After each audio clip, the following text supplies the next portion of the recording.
So we're going to have a couple hundred National Guard members standing around one building. And that's what it's going to end up being. Or you'll have scenes like we had from Chicago.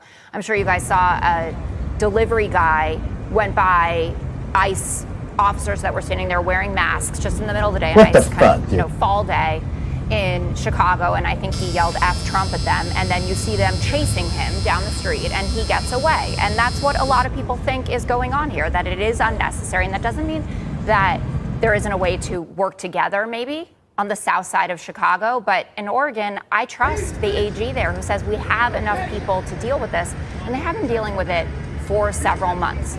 President Trump and the administration want to normalize militarized cities.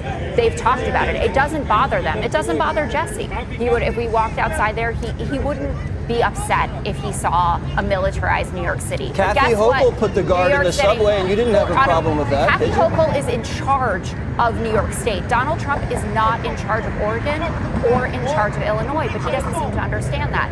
Hey, I'm not a U.S. citizen. Come on, Joel. Yes. No, yes.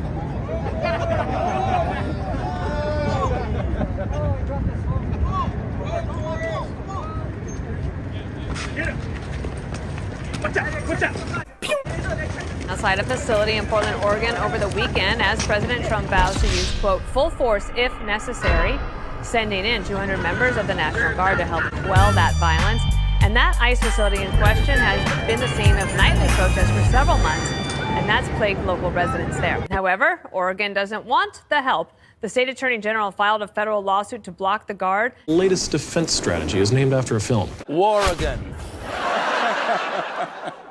How did we arrive at this dark day? I don't know.